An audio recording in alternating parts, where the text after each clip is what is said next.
I'm here at the airport. I'm about to board my flight for San Salvador. The goal of this mission is to... Well, this is actually happening. An American senator from Maryland is now flying to El Salvador currently, as I film this video, to try and plea with the El Salvadorian government to possibly release an illegal immigrant that came into our country and release him into their country from their prison system. This is insane, so let's get through all of this. Before we start the video, please like the video. It's the #1 way you can help this channel, and it helps others see the chaos as well. Let us begin. To let the government of El Salvador know that we are going to keep fighting to bring Abrego Garcia home until he returns to his family. I hope to meet with representatives of the government. I hope to have the chance to actually see Kilmar and see what his condition is, but we are going to keep fighting because this is a miscarriage of justice. The Supreme Court has ruled 9-0, that he was illegally taken out of the country and put in a prison in El Salvador. And this is about due process. This is about rule of law. What bullies do is they begin by picking on the most vulnerable. But if we get rid of the rule of law and due process in the United States, it's a short road from there to tyranny. I'm here. I mean, this is how far Democrats are willing to go. They're willing to fly to another country in which they have no jurisdiction over. However, this is the question in which Democrats struggle to answer.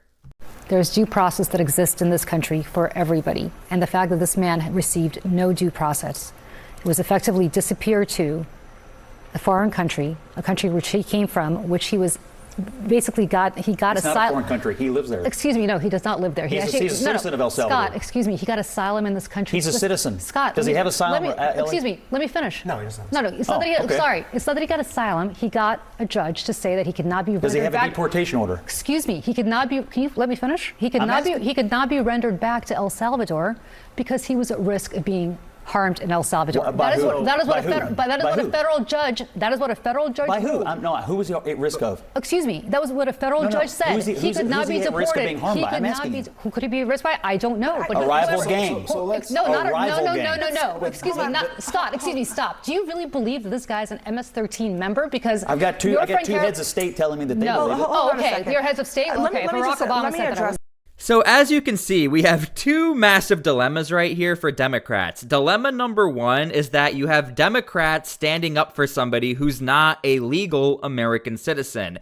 #2, it will then be countered with, well, even though he's not a legal citizen, we actually have a judge, and the judge is saying he's protected in America because of the rival gang down in El Salvador. But the issue with that argument is that gang doesn't really even exist anymore, and Scott Jennings even brings up a point. It's actually more dangerous right now to go to Los Angeles than down to El Salvador. So does this court order really hold up, and is this a permanent court order? And Democrats just do not have an answer. These are the answers you're getting, just sort of stuttering and appealing back to the court system.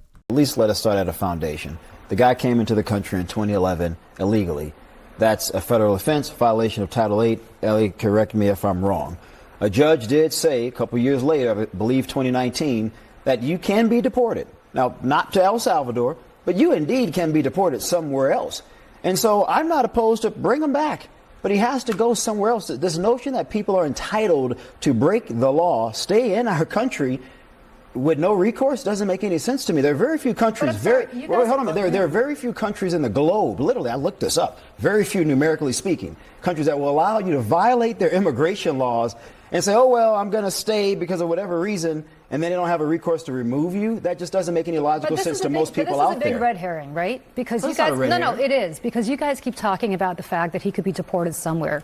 The judge said that. He was specifically not to be deported to El Salvador. I don't disagree with that. Where did this administration? Where did this administration? I just acknowledged that. Where did this administration? I just acknowledged that. Where did this administration deport him to? El Salvador. And I literally just said bring him back and send him anywhere else. That's fine. In contravention. Now, I'm going to be honest with you. Everyone seems to be giving different answers as far as what is the legal obligation right now for the Trump administration, but Stephen Miller is here to save the day as far as what are the next steps. Your argument is that you don't have to bring him back home, but will you? So I want to correct, I hate to do it, Bill, but I got to correct you on every single thing that you said because it was all wrong. First, we won the Supreme Court case, clearly, 9-0. A district court judge said unconscionably that the president and his administration have to go into El Salvador and extradite one of their citizens, an El Salvadorian citizen, so that would be kidnapping, that we have to kidnap an El Salvadorian citizen against the will of his government and fly him back to America, which would be an unimaginable act and an invasion of El Salvador's sovereignty. So we appealed to the Supreme Court, and it said clearly, no district court can compel the president to exercise his Article 2 foreign powers in any way whatsoever. DOJ called me after that Supreme Court ruling, and they said, this is amazing. We won this case 9-0. We are in excellent standing here. So this has been portrayed wrong for 72 hours in the media. They said the most a court could ever compel you to do would be to facilitate return, which would basically mean if El Salvador voluntarily sends him back, we wouldn't block him at the airport. We would put him back into ICE detention, and then he would be deported either back to El Salvador or somewhere else. The Supreme Court said that is the most the government can be expected to do. So we won the case handily. The misreporting on this has been atrocious. Okay, Secondly, I appreciate he was the not, no, Bill, it's important. He was not mistakenly sent to El Salvador. Okay, so do you... So I just wanted to point out, on the Democrat side, they're seeing the 9-0 as a win for them. On the Republican side, on Trump's side, they're seeing this as the biggest win ever. It's a home run. And Stephen Miller, again, is making the point that we can't just go to El Salvador. It would literally be an invasion, if not an act of war. And Stephen Miller is making it quite clear, if the president of El Salvador wants to re-release him because he is an El Salvadorian citizen and send him back to the United States, it looks like the new position or the position of the Trump administration is we would help facilitate that like they are ordered to, but we would just redeport him out of the country. In her school paper. And we also demand the return of Kilmar Abrego Garcia in El Salvador. And we tell President Bukele, if we believe in democracy, he must be returned. It is criminal that he is being held abroad. And we demand these things because we do have power in this moment. All of us do. Everyday people do. A court cannot compel them on foreign affairs matters, and they think that's what they got out of the Supreme Court. And B, they just very calmly lay out the facts. It was an illegal alien who came here from El Salvador. They sent him back to his country of origin. They reject the idea that he never had due process because he, in fact, did go before immigration judges. Well, those judges said he specifically couldn't go back to El Salvador. Okay. He could be deported elsewhere. Because right. why? Because why? Because he said he was in danger from a gang that hasn't been present in El Salvador for the last 5 years. There's more of them in L.A. than there is in El Salvador. All I'm saying is that's what the court said. They could have actually stripped that before they did this. They didn't do that. But the point is this, and what Homan said is what they maintain. Okay, fine. We'll facilitate it, which means if he comes here, we'll facilitate that. And we'll facilitate it by arresting him, and one of two things will happen. We'll send him right back to El Salvador, where he came from, or some other much worse place. But there's no future where he, as an illegal immigrant with an existing deportation order, finishes out living a happy life in the United States. In their view, it's not going to happen. So the line here, they believe they're on the right side of immigration law, and they believe they're on the right side politically. Isn't it quite a thing as well? I mean, just to keep going with you here on this a little bit, like, okay, maybe they send him to a quote-unquote worse place, but he's at risk of death in El Salvador, and he's in prison, right? Like, they deported him to a prison, and the court keeps asking for evidence that he committed.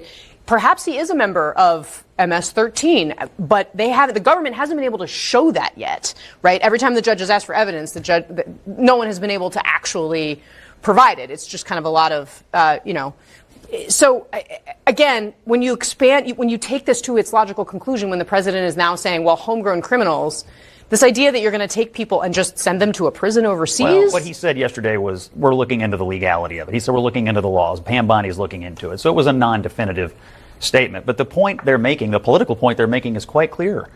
If you are a violent person, if you've broken our immigration laws, we're here to keep Americans safe. And our opposition is apparently currently organizing congressional delegations to go to El Salvador to try to bring illegal aliens back to the United States. It's politically crazy. Scott, he has not been criminally charged. So? What about due process? That is a order. constitutional right. that anyone in this country If you want to has. die on this hill, be my guest. It's political malpractice to send Democrat members of Congress to El Salvador to retrieve illegal aliens. It's his senator from his state. He's from the state of Maryland. He lives from in El the state of Salvador. One Who's second. a senator He in El lives in. Salvador? One thing that Democrats are doing a really good job at is putting all of the blame on the Trump administration and saying what you guys did is illegal. When we can be honest with ourselves, we know why there is a deportation problem in the United States and why there are so many deportations happening. The administration before Donald Trump under Joe Biden allowed for all of these illegal immigrants to come into the country. That is why all of these deportations are happening. Right now, Scott Jennings seems to be the only person on television and Stephen Miller bringing up this point, and I think more conservatives and Republicans, they need to be better than Democrats at this talking point. This is not the Trump administration's fault. This is the fault of the prior administration, and I know every single administration does this. Blame it on the people before you, but even Barack Obama, they were deporting a lot of people as well. There are so many deportations and you got so much going on, and even the court systems are overwhelmed because we have so many illegal immigrants in the country right now. And that is why Scott Jennings is saying, if you want to die on this hill, go ahead, because the majority of Americans agree with Donald Trump. There's almost no way to spin this. In fact, how many Americans actually trust the court system? How many Americans have been screwed over by the court system? You're going to give all of this favor to a non-legal citizen, give him all of this, have him go through a proper court system and trial and all of that, when other Americans are literally waiting in line right now to see a judge or stand in front of a judge over something that is so ridiculous as opposed to being an illegal immigrant. I think you know what I'm saying. I mean, look, I think the administration is hoping that all of these people who have been deported will be seen almost as non-human, right? The line we keep getting from the White House is that they are terribly violent criminals. They're not the kind of people you want in our society. How on earth could opponents of the White House say we should bring them back? Do you really want these people? And they're hoping that that is the message that plays around the country, and that there'll be very little sympathy for people who have been put in chains and sent off to this El Salvadorian prison.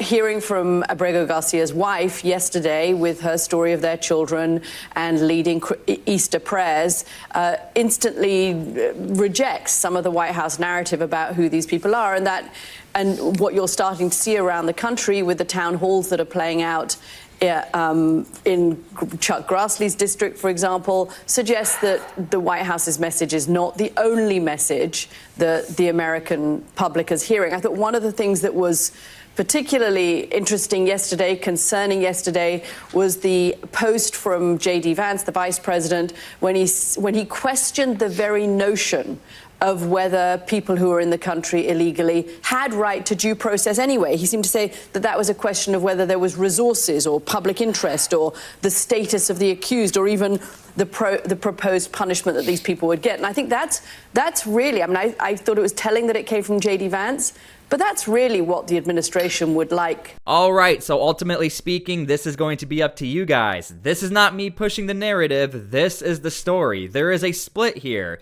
Democrats are saying, look, what the Trump administration did is illegal. The Trump administration is saying, hold on, it's illegal for you to fly to another country and try to tell another country what to do. So let me know how you guys feel about all of this. I will update you guys if there's more to come out, which I'm sure there is. Thank you for everything. God bless, and we'll see you all later.